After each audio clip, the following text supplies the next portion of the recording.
Chapter 18. The Turnover of Commercial Capital. Prices. The turnover of industrial capital is the unity of its production and circulation times, and consequently embraces the entire production process. The turnover of commercial capital, on the other hand, since it is nothing but the movement of commodity capital that has become autonomous, represents only the first phase in the commodity metamorphosis, C to M, as the reflux movement of a special capital. M to C, C to M from the merchant's point of view, is the turnover of commercial capital. The merchant buys, transforming his money into commodities, then sells, transforming the same commodities again into money, and so on in constant repetition. Within the circulation sphere, the metamorphosis of industrial capital always presents itself as C1 to M to C2. The money obtained from the sale of C1, the commodity produced, is used to buy C2, new means of production. This is in fact an exchange of C1 and C2, and the same money therefore changes hands twice. Its movement mediates the exchange of two different kinds of commodities, C1 and C2. In the merchant's case, however, it is the same commodity that changes hands twice, in M to C to M prime. It simply mediates the reflux to him of his money. If the merchant's capital is £100, for example, and he uses it to buy commodities for £100, later selling these commodities for 110, this has made his capital of 100 turn over once, and the number of turnovers per year depends upon how often this movement of M to C to M prime is repeated. We are completely leaving aside here the costs that may be involved in the difference between the purchase price and the sale price, since these costs in no way affect the form we are initially concerned to analyze. The number of turnovers of a given commercial capital is thus completely analogous here with the repeated circuits of money as a simple means of circulation. Just as the same shilling circulating 10 times buys 10 times its value in commodities, so the same money capital belonging to the merchant, £100 for example, buys 10 times its value in commodities, or realizes a total commodity capital of 10 times its value, £1,000. But there is a difference, and it is this. With the circulation of money as means of circulation, the same piece of money passes through different hands, and this is how it repeatedly performs the same function, and how the velocity of the circulation substitutes for the quantity of money in circulation. In the merchant's case, however, the same money capital, irrespective of the pieces of money of which it is composed, repeatedly buys and sells commodity capital to the amount of its value, and hence repeatedly returns to the same owner as M plus delta M, flowing back to its starting point as value plus surplus value. This is what characterizes its turnover as a turnover of capital. It always withdraws more money from circulation than it puts in. It goes without saying, of course, that as the turnover of commercial capital accelerates, and this is also where the function of money as means of payment predominates with the development of the credit system, the same quantity of money also circulates more quickly. The repeated turnover of commercial capital is never anything more than a repetition of buying and selling, whereas the repeated turnover of industrial capital expresses the periodicity and renewal of the entire reproduction process, including the process of consumption. For commercial capital, on the contrary, this is simply an external condition. Industrial capital must constantly put commodities on the market and withdraw them from it again, if the rapid turnover of commercial capital is to remain possible. If the reproduction process is generally slow, so is the turnover of commercial capital. Now, commercial capital certainly facilitates the turnover of productive capital, but it only does this insofar as it cuts down the latter's circulation time. It has no direct effect on the production time, which also forms a barrier to the turnover time of industrial capital. This is the first limit to the turnover of commercial capital. Secondly, however, quite apart from the barrier formed by reproductive consumption, this turnover is decisively restricted by the speed and volume of the total individual consumption, since the part of the commodity capital that goes into the consumption fund depends on this. Now, leaving aside completely the turnovers within the world of commerce, where one merchant after the other sells the same commodity, a kind of circulation which may present a very flourishing appearance in periods of speculation, commercial capital first of all abbreviates the phase C to M for productive capital. Secondly, given the modern credit system, it has a large part of the society's total money capital at its disposal, so that it can repeat its purchases before it has definitively sold what it has already bought. And in this connection, it is immaterial whether our merchant has sold directly to the final consumer or whether there are 12 other merchants between the two. Given the tremendous elasticity of the reproduction process, which can always be driven beyond any given barrier, he finds no barrier in production itself, or only a very elastic one.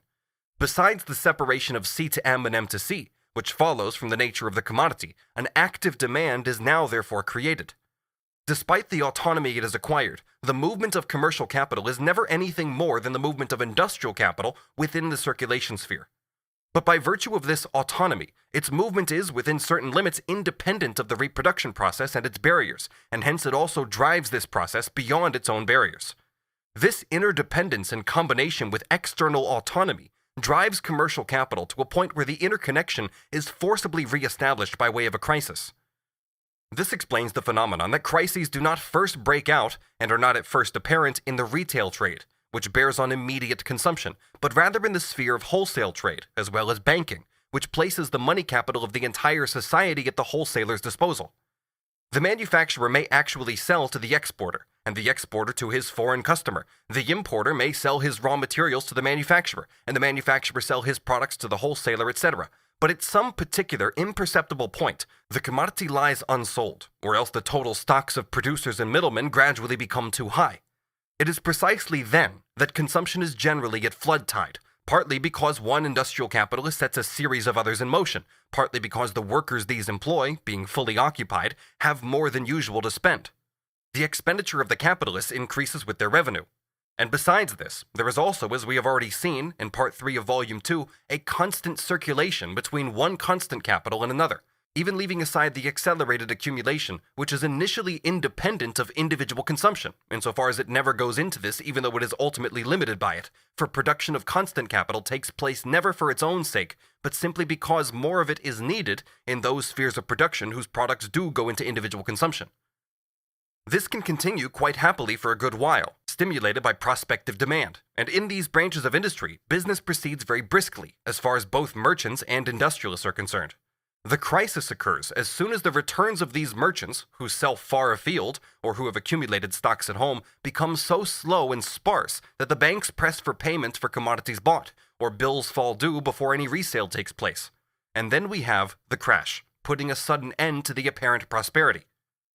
The superficial and irrational character of commercial capital's turnover is still greater insofar as the turnover of the same commercial capital can mediate the turnovers of very different productive capitals at the same time or in succession.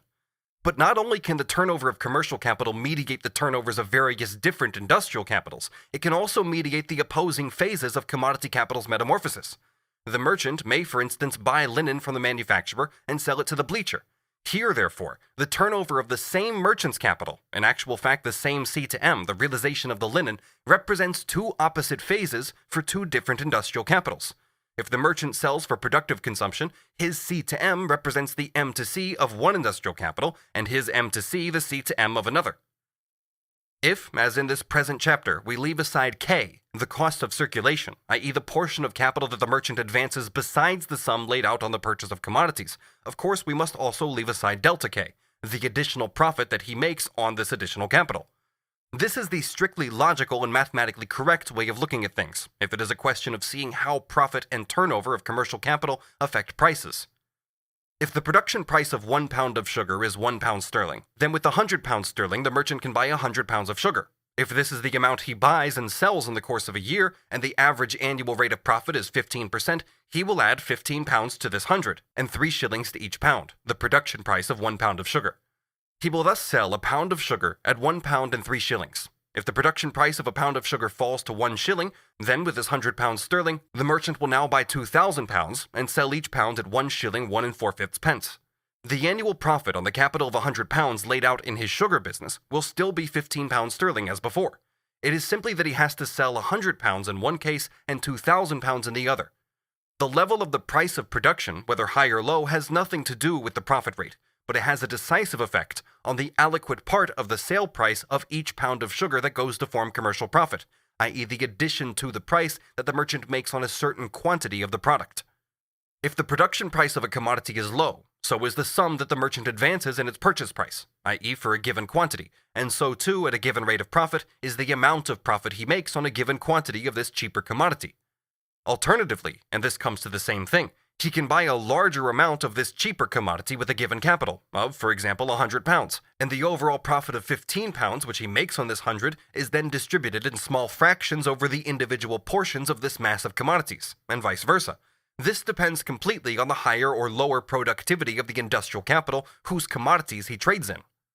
If we ignore those cases where the merchant is a monopolist and also monopolizes production, as was the case with the Dutch East India Company in its day, nothing could be more ridiculous than the prevailing conception that it depends on the merchant whether he wants to sell many commodities at a low profit on the individual commodity or a few commodities at a high profit. The two limits to his sale price are, on the one hand, the production price of the commodity, which he has no control over, and on the other hand, the average rate of profit, which he has no control over either. The only thing on which he can make a decision, though the size of his available capital and other circumstances play a part here too, is whether he wants to deal in expensive commodities or in cheap ones. The attitude of the merchant therefore depends entirely on the degree of development of the capitalist mode of production, and not on his own will. The old Dutch East India Company, as a purely commercial company having a monopoly of production, imagined it could still pursue, under completely changed conditions, a method that corresponded at most to the beginnings of capitalist production. The following circumstances foster the popular prejudice mentioned above, which, moreover, like all wrong ideas about profit, etc., arises from taking the viewpoint of trade alone and from commercial preconceptions. Firstly, phenomena of competition, which pertains simply to the division of commercial profit among the individual merchants, the shareholders in the total commercial capital, for example, when one merchant sells more cheaply than another, so as to drive his competitor from the field. Secondly, an economist of Professor Roscher's caliber can still imagine, in Leipzig, that it was reasons of, quote, good sense and humanity that produced the change in sale prices, and that this was not the result of a revolution in the actual mode of production. Thirdly, if production prices fall as a result of increases in the productivity of labor, and if sale prices therefore fall as well, then demand often rises still more quickly than supply, and with it, market prices, so that the sale prices yield more than the average profit. Fourthly, a merchant may reduce the sale price, and this means nothing but a reduction in the standard profit that he adds to the price in order to turn over a larger capital more quickly in his business. All these are matters that pertain simply to competition among the merchants themselves. We have already shown in Volume 1, Chapter 17, how a high or low level of commodity prices determines neither the massive surplus value that a given capital produces nor the rate of surplus value, even though according to the relative quantity of commodities that a given amount of labor produces, the price of the individual commodity will be higher or lower, and therefore also the surplus value component of this price. The unit prices of commodities are determined, insofar as they correspond to values, by the total quantity of labor objectified in those units.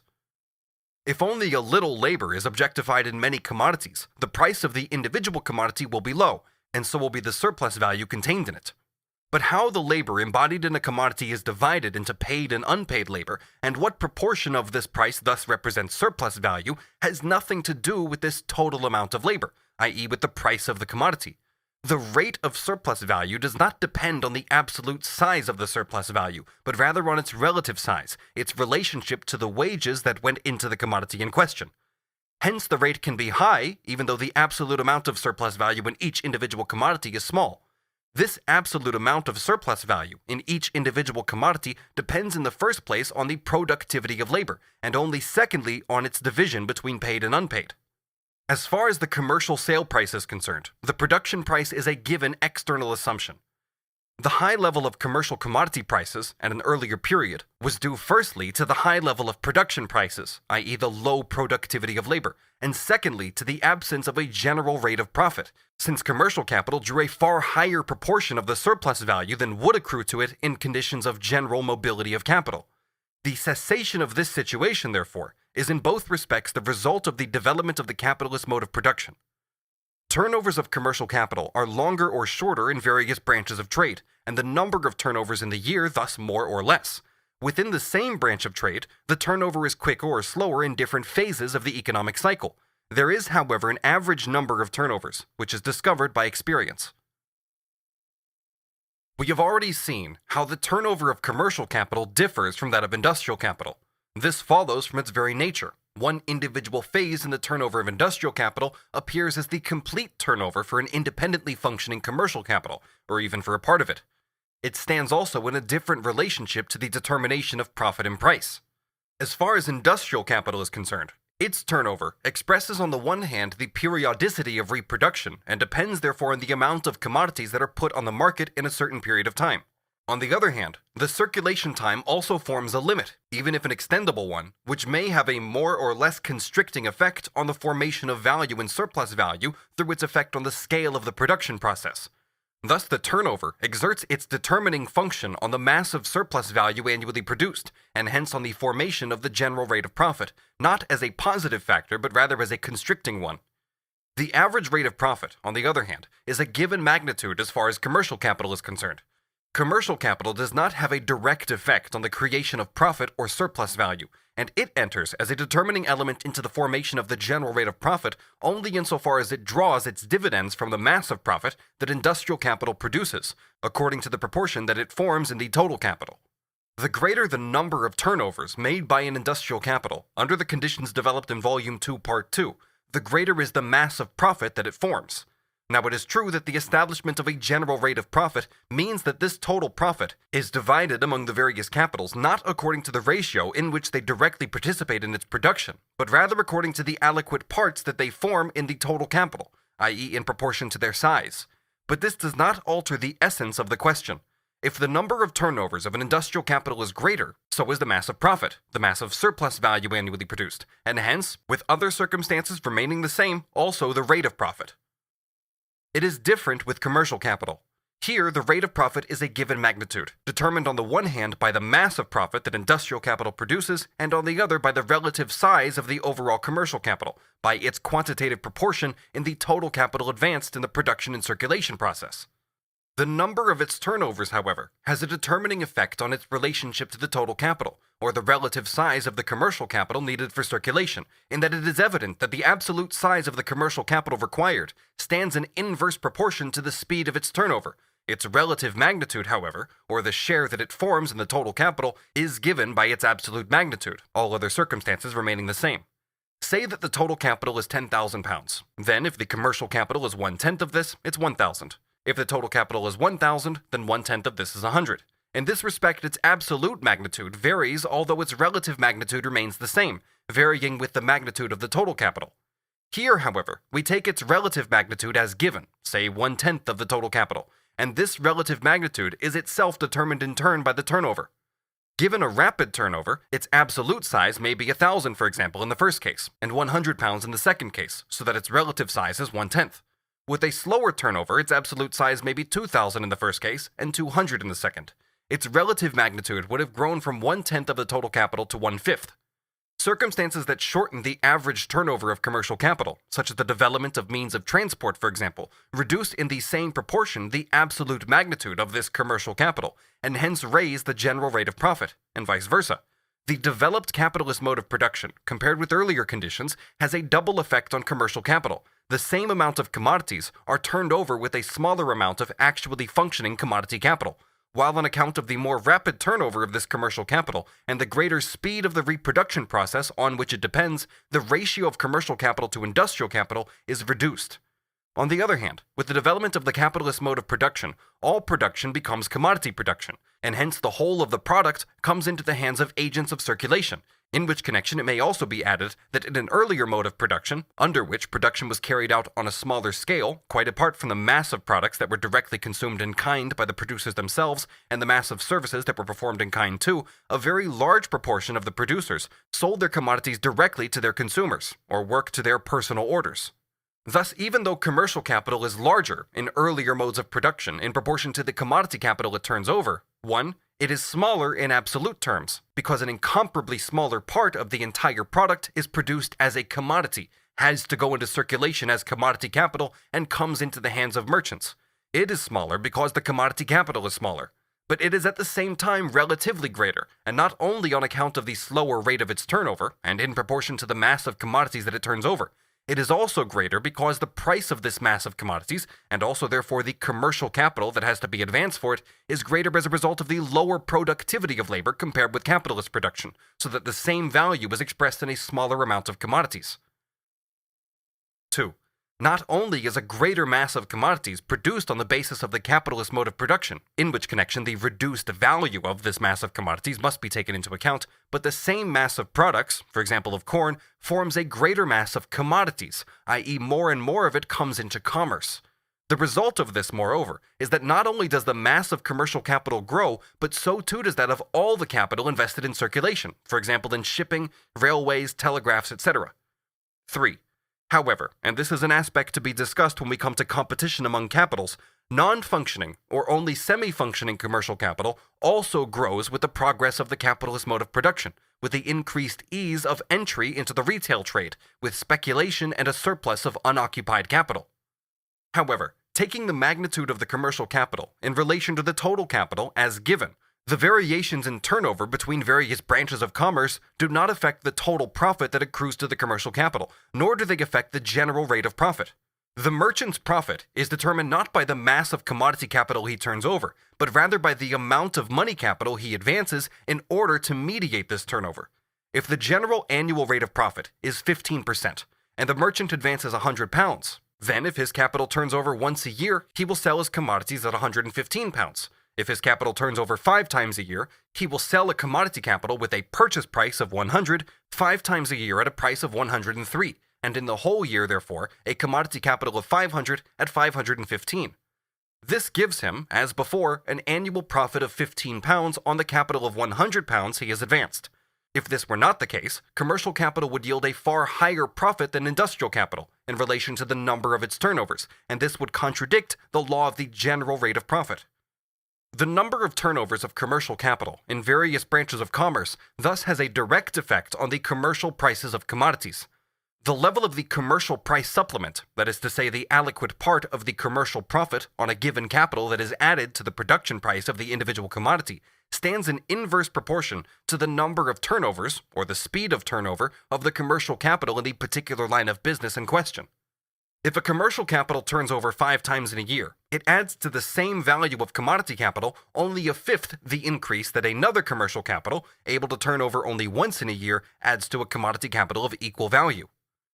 The way that sale prices are affected by the average turnover time of capitals in various branches of commerce can be reduced to the principle that according to the velocity of this turnover, the same mass of profit that is determined by the general annual profit rate for a given amount of commercial capital, determined independently that is of the particular character of this capital's commercial operations, is differently distributed over commodity masses of the same value, adding, for example, 15 over 5 being 3% when it turns over 5 times a year, as against 15% when it turns over only once. Thus, the same percentage of commercial profit in different lines of business raises the sale prices of the commodities in question by quite different percentages, calculated on the values of these commodities, in direct proportion to the differences in turnover times. As far as industrial capital is concerned, on the other hand, its turnover time has no effect on the value of the individual commodities produced, even though it does affect the mass of the values and surplus values that a given capital produces in a given time, via the mass of labor exploited. This is concealed and appears as something different when we look at production prices, but that is simply because the production prices of various commodities diverge from their values, according to the laws already developed. Taking the production process as a whole, and the total mass of commodities produced by industrial capital, the general law is immediately confirmed.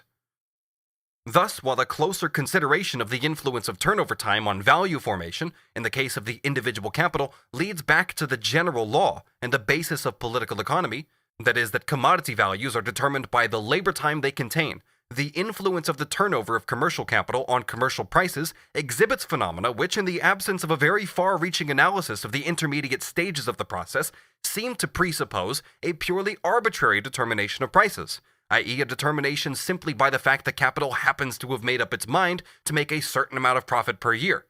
It seems in particular, through this influence of the turnover, as if the circulation process as such determines the prices of commodities, and that this is within certain limits independent of the process of production.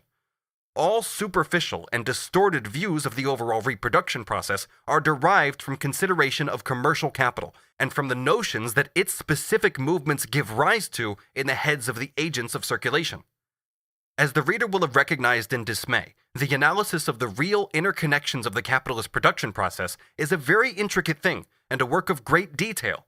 It is one of the tasks of science to reduce the visible and merely apparent movement to the actual inner movement. Accordingly, it'll be completely self-evident that in the heads of the agents of capitalist production and circulation, ideas must necessarily form about the laws of production that diverge completely from these laws, and are merely the expression in consciousness of the apparent movement. The ideas of a merchant, a stock jobber, or a banker are necessarily quite upside down. The ideas of the manufacturers are vitiated by the acts of circulation to which their capital is subjected, and by the equalization of the general rate of profit. Competition, too, necessarily plays in their minds a completely upside-down role.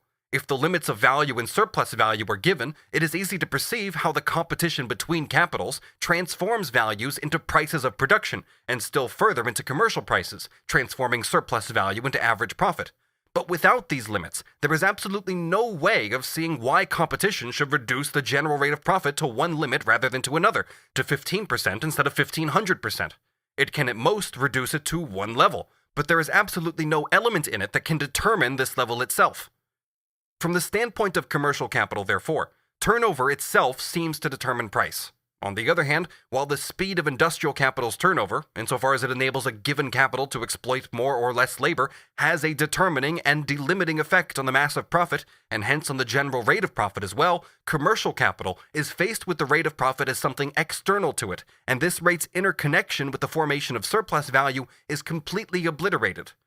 If the same industrial capital, with other circumstances remaining the same, and particularly with the same organic composition, turns over 4 times a year instead of twice, it produces twice as much surplus value and thus profit, and this is palpably evident whenever the industrial capital in question possesses the monopoly of an improved mode of production, which permits it this accelerated turnover for as long as this monopoly lasts.